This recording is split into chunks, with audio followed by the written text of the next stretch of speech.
The last 14 years or so, the anti-gluten, anti-bread movement has pretty much dominated my nutrition world. I'm sure it's dominated yours as well. I remember the Miley Cyrus tweet, I think it was like 12 years ago, saying everybody should be gluten-free. Paleo was also seriously on the rise back then. And of course, paleo does center around getting rid of grains. But also around that time, we started to become really aware of gluten sensitivities, what gluten can do to the gut, as well as celiac disease, which all this really made bread seem like a black and white subject. It's either good for you or it is really, really bad for you. But I have to admit, my mind has been changed a bit about the topic. It's not quite as black and white as it might seem, although probably not in the way that you're thinking. Let's dive into it. My name's Autumn. I'm a certified clinical nutritionist with my master's in nutrition human performance. And first things first, let's start off with what is bread? Because that already can be pretty complicated to answer. I mean, like if you actually had to describe what bread is, what would you say? But when you actually look up the true definition, it's flour and water and some type of leavening agent or yeast that is mixed together to form bread. When these are mixed, it rises, it causes fermentation. And we've been eating bread for at least the last 14,000 years, although there's some evidence that it could be a lot longer ago than that. It's everywhere from the ancient Egyptians to the Bible. And all countries historically have eaten some type of bread. In fact, it's the most commonly eaten food in the world. But it's also undeniable that we have seen a really sudden rise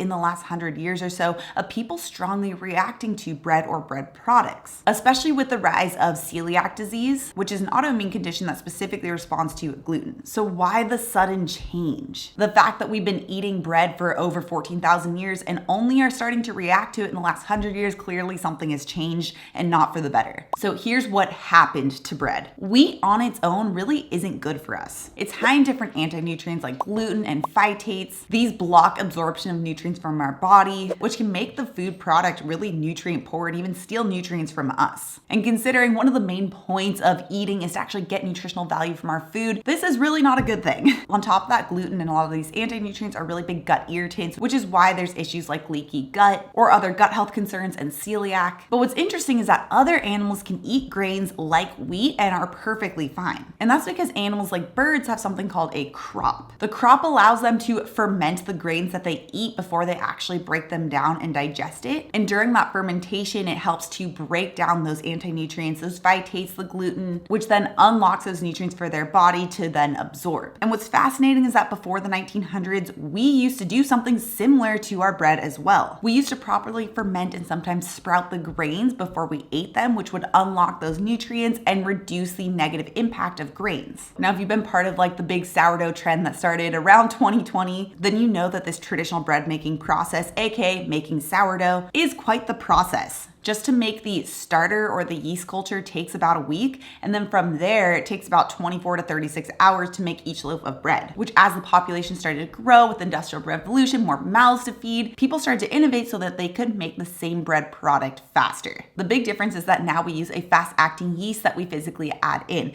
Traditional sourdough bread uses a more wild yeast that is allowed to go through a longer fermentation period, which helps you break down those phytates, break down the gluten, lower the glycemic load, and make it a more nutritious food item to consume. However, that fast-acting yeast, like what you typically find at the grocery store if you were to get those little packets of yeast to make your own bread, this causes the bread to rise really quickly before it can actually fully ferment and break down a lot of those anti-nutrients and gluten. This means that that end product of bread that we've been eating for about the last 100 years or so is much higher in gluten and much higher in phytates, which means it's going to have a lot more of those anti-nutrients and more of those gut irritants that can cause a lot of those issues that a ton of people have experienced. And the big kicker on this is that on top of the fact that it has higher gluten, higher phytates, the flour itself has also been stripped of a lot of the nutrients that actually make it beneficial. You can think of the classic like white bread, no longer has the fibers that's important for gut health, no longer has the various vitamins and minerals, or it's drastically reduced. So not only are you getting a much less nutrient dense item, but you're getting something that's so much higher in these gut irritants as well as the anti-nutrients. Because a lot of these important items have been removed, companies have had started to add them back in the form of various fortifications, as well as just other more unnatural ingredients, which is why you see just a laundry list of ingredients on just a typical packet of bread, which really just should read water, flour, and salt. Now, with all this knowledge, my thoughts on bread have drastically changed. I used to think that if you wanted to be healthy, then you had to skip bread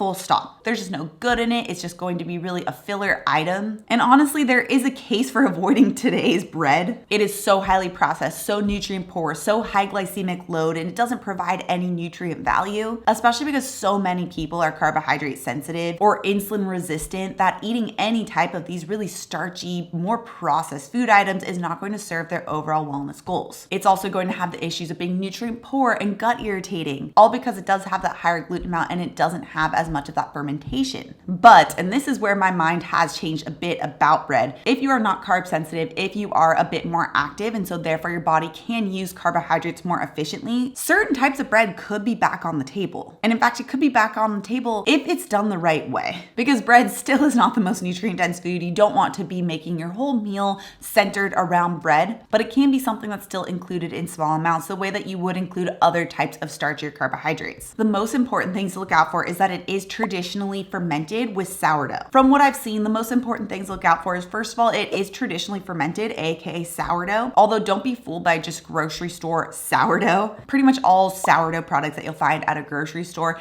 isn't actually sourdough. It's not actually fermented in the same way. They just add in the sour flavor afterward, usually with some type of acid to make you think that it's like sourdough, when in reality it has not gone through that slow fermentation that is so much more beneficial. To find real sourdough bread, you either going to have to make it yourself or go to some of those more artisanal bakeries. I have not yet seen an actual grocery store that has true sourdough. So that is the number one most important thing that will help to lower the gluten, that will help to break down the phytates, and then that will also help to release the nutrients. But on top of that, you do want to make sure that it is a true whole grain product, and if possible, that those whole grains have been sprouted. Although I will admit that is something that is very hard to find, so at the very least, finding true whole grain products. The white flours have been stripped of a lot of what actually makes it beneficial, so you don't want to just go for sourdough made from white flour. You want the sourdough made from more whole grain flours. A few of the ways that you can use sourdough bread is to have it as more of an add-on to a meal, like if you're having some scrambled eggs